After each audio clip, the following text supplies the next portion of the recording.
आया कि मैं ईश्वर का दूत हूं और मुझ में अंदर दैवीय शक्ति है, तो मुझे लगा कि शायद पत्रकार महोदया इतनी आत्ममुग्ध हो गई ईश्वर का स्वरूप देखकर कि आगे पूछ ही नहीं पाई कि ये जो स्वरूप है आपका, इसके चलते 45 साल में सबसे ज्यादा बेरोजगारी क्यों है?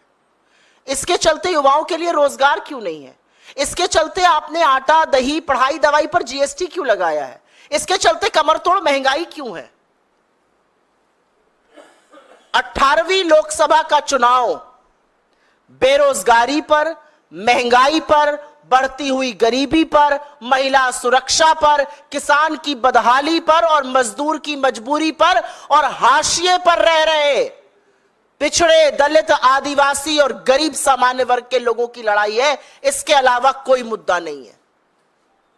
5 चरण का मतदान हो गया और यहां पर ईश्वर का स्वरूप, ईश्वर उनके भक्त बताए जाने लगे। इस ईश्वर के स्वरूप ने 21 लाख करोड़ का कर्जा किसानों पर लाद दिया, 205 लाख करोड़ का कर्जा देश पर लाद दिया, महंगाई हर चीज में तिगुनी कर दी।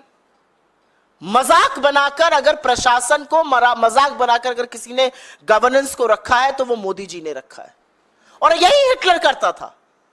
हिटलर ने भी अपना एक प्रचार मंत्री हायर किया था, वो भी रेडियो टीवी पर वैसे ही काबिज रहता था जैसे ये रहते हैं, वहां पर भी इसी तरह का चरण वंदन होता था। असलियत यह है कि जो रंगी पुती छवि थी उसका रंग उतर चुका है पूरी तरह से, और रंग उतरने के बाद आज हाल यह है कि जनता अपने विकास का हिसाब मांग रही है, जनता असलियत बयां कर रही है, जनता खड़े होकर हमारी तरफ कहते हैं चहटा रही है, दौड़ा दौड़ा के सवाल पूछ रही है और सवालों का जवाब नहीं है। तो जब सवालों का जवाब नहीं है तो आप आस्था को पर प्रहार करिएगा। आप हिंदू धर्म के देवी देवताओं पर, हमारे आराध्य इष्टों को, इनका भक्त बता दीजिएगा और हम चुप रहेंगे।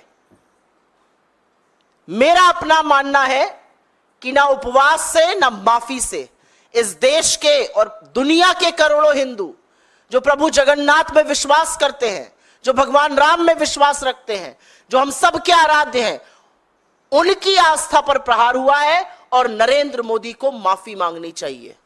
यह गुनाह है, यह पाप है और माफी नरेंद्र मोदी को मांगनी चाहिए जो अपने आप को आजकल खुद भगवान का दूत बनाने लगे हैं।